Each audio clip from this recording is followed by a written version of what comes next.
चला आज शिकूया आपण वर्ग 8वा विषय इंग्रजीमधील पोयम द लिटिल रिव्हर.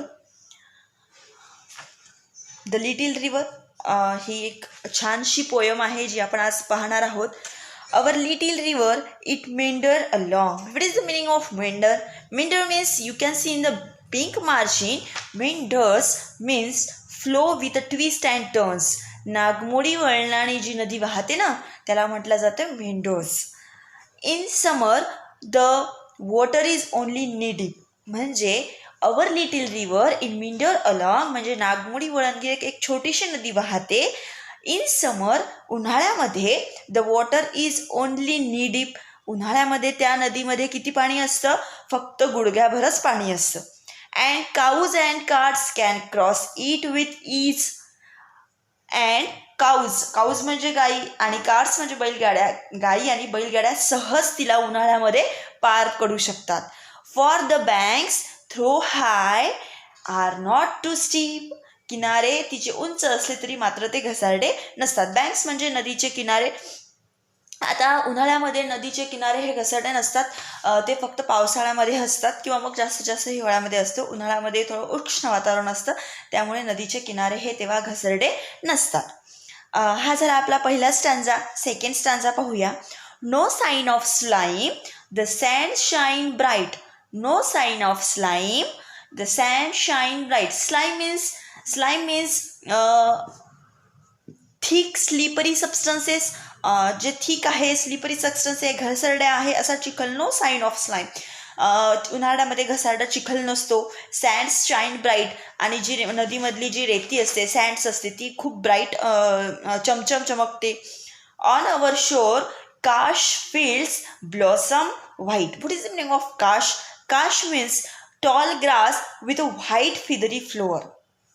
म्हणजे काय, त्या किनाऱ्यावर जर तुम्ही पाहिलं तर काश म्हणजे आता आपण पाहिलं की असं मोठं गवत ज्याला पांढऱ्या कलरचे फ्लावर्स असतील तर दुसऱ्या किनाऱ्यावर गवताला शुभ्र फुले ती येती. हे आपल्याला या सेकंड स्टँडर्डच्या सेकंड लाईनमध्ये सांगितलेलं आहे. Chirping mynas through that site. The jackal howl is hear there at night. Chirping mynas म्हणजे काय, मैनाची सुंदर गाणी आपल्याला ऐकायला येतात एका साईडला, तर दुसऱ्याला रात्रीमध्ये काय होतं की जॉकल हाऊल्स म्हणजे कोल्ह्याचे कोल्हे कोई तुम्हाला या नदीच्या किनारी रात्रीला ऐकायला येतो. Across live groves of mango and palm the village press would well in their cool shade. Across live groves of mango and palm म्हणजे काय, नदीच्या किनाऱ्यावर वाढलेले आहेत आंबे आणि ताडाची झाडे. मग त्याच्याच सावलीमध्ये काय झालेलं आहे की गावचे पुजारी जे असतात, द व्हिलेज प्रेस, जे काही पुजारी आहेत ते काय करत असतात, तिथे आराम करत असतात. Dwell in the cool of shade. ते तिथे आराम करत असतात. Girls and boys bath close to the banks. छोटी छोटी जे मुलं आहेत ते मुली किनाऱ्याजवळच्या त्या डबक्यांमध्ये आंघोळ करतात. Splashing with their gamchas and they wide.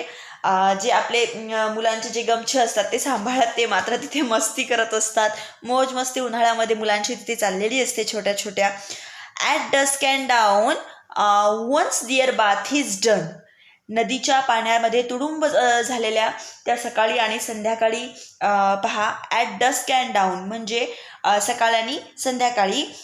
Once there bath is done म्हणजे त्या मुलांची सकाळ आणि संध्याकाळ दोन्हीही वेळची आंघोळ त्या नदीच्या किनाऱ्यावर होत असते. They dip wash clothes to trap small fish. मग ती काय करतात, मासे पकडण्यासाठी मुले जाळी टाकतात. त्यांना असं वाटतं की आपण सुद्धा मासा पकडले पाहिजेत आणि म्हणून ते काय करतात, wash cloth. What is the meaning of wash cloth? Wash cloth means a small cloth for the washing face. आणि मग त्यांचे जे काही कपडे असतात त्यांनीच ते प्रयत्न करतात की आपण सुद्धा नदीच्या किनाऱ्यावर मासे पकडूयात. To their household tasks the wives returns. आणि वायूज म्हणजे महिला, बायका, ज्या काही घरातल्या बायका आपली घरातली कामे करून तिथे नदीवर येतात.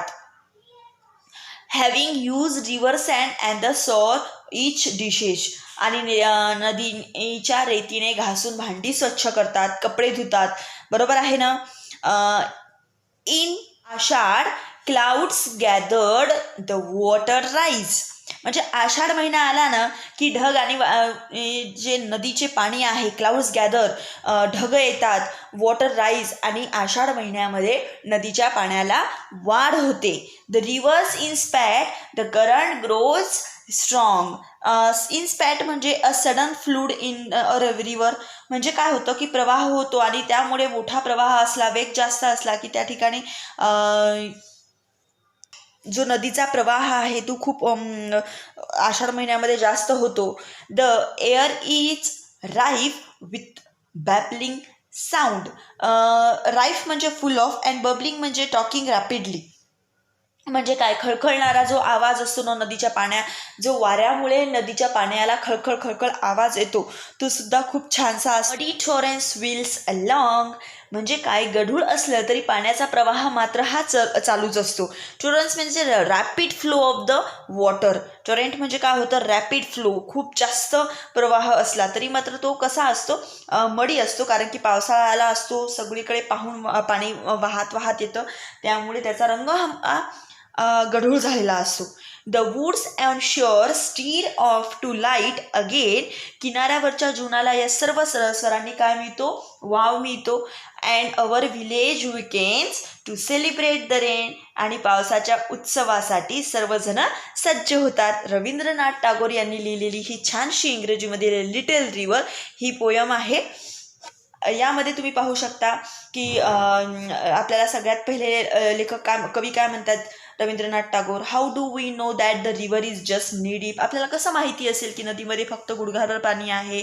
तर तुम्ही पाहू शकता पहिल्याच याच्यात त्यांनी म्हटलेलं आहे की in summer the water is only knee deep. या वाक्यावरून, या ओळीवरून तुम्ही सांगू शकता की पाणी हे गुडघ्याभरच आहे. त्यानंतर what does one see along the banks of the river. नदीच्या किनाऱ्यालगत आपल्याला काय काय दिसतं. नदीच्या किनाऱ्याजवळ आपल्याला छान रेती दिसते, जी खूप ब्राईट शाईन रेती सँड शाईन ब्राईट आहे. त्यानंतर काश फील्ड्स आहेत. त्यानंतर can be seen on the bank of the river. नदीच्या किनारी आपल्याला हे सगळं दिसतं. Tall grasses with feathery flowers. How do the young children enjoy in the river. लहान मुले नदीच्या पाण्यात कशी मस्ती करतात. तर आपण पाहिलं की girls and boys both are the bath close to the banks and splashing with their cotton towels and once their bath is done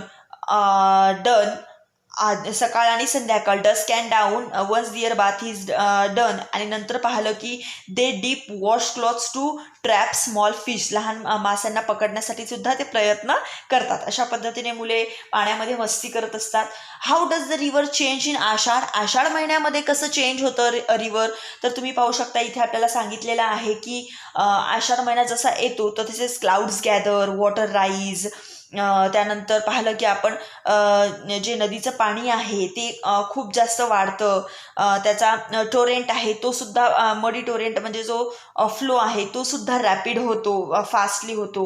what sound can be heard on the bank of the river. नदीच्या किनाऱ्यावर तुम्हाला कशा कशाचा आवाज ऐकू येतो. तर ते पण सुद्धा आपण एक स्टांजा पाहिलेला आहे की नदीच्या किनारी आपल्याला चिरिपिंग मैनाज थ्रो दॅट द साईट. मैनाची चुळबुळ आवाज येतो आणि कोल्ह्याची कुई, जॅकल्स हाऊल्स म्हणजे कोल्ह्याची कुई कुई आपल्याला ऐकू येतं. What's happen once river currents become strong. जेव्हा नदीचा प्रवाह अगदी खूप जास्त असतो तेव्हा काय घडतं. तुम्ही लास्टच्या पॅरेग्राफमध्ये पाहू शकता. The air is full of bubbling sound. ज्या नदीच्या प्राण्याला खळखळाट आवाज सुटतो त्यावेळेस the flow of muddy water swirl along and everything on the shore stir to life again. अशा पद्धतीने आपण इथे पोयममध्ये पाहिलेले आहे. यामध्ये कोणत्या दोन ट्रीज आलेल्या आहेत तर तुम्ही पाहू शकता. यामध्ये दोन ट्रीज ज्याच्या सावलीत पुजारी झोपत असतात ते म्हणजे मँगो अँड पाल्म. दोन कोणते प्राणी आलेले आहेत. 2 ॲनिमल्स, मैनाज अँड काउल्स अँड जॅक्वेल प्राणी म्हटलेलं आहे त्यांनी. त्यानंतर 2 सीझन, पहिले म्हणजे समर अँड सेकंड म्हणजे आषाढ. त्यानंतर नॉन इंग्लिश वर्ड यामध्ये कोणते आहेत जे तुम्ही ऐकलेले नाही आहेत किंवा ते म्हणजे kash, gamchas, Ashadh, all these are the non English words.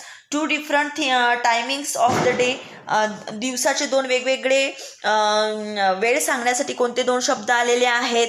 Dusk and down, हे दोन शब्द इथे आलेले आहेत. तर अशाच पद्धतीने विद्यार्थी मित्रांनो तुम्हाला या कवितेचा आनंद घ्यायचा आहे.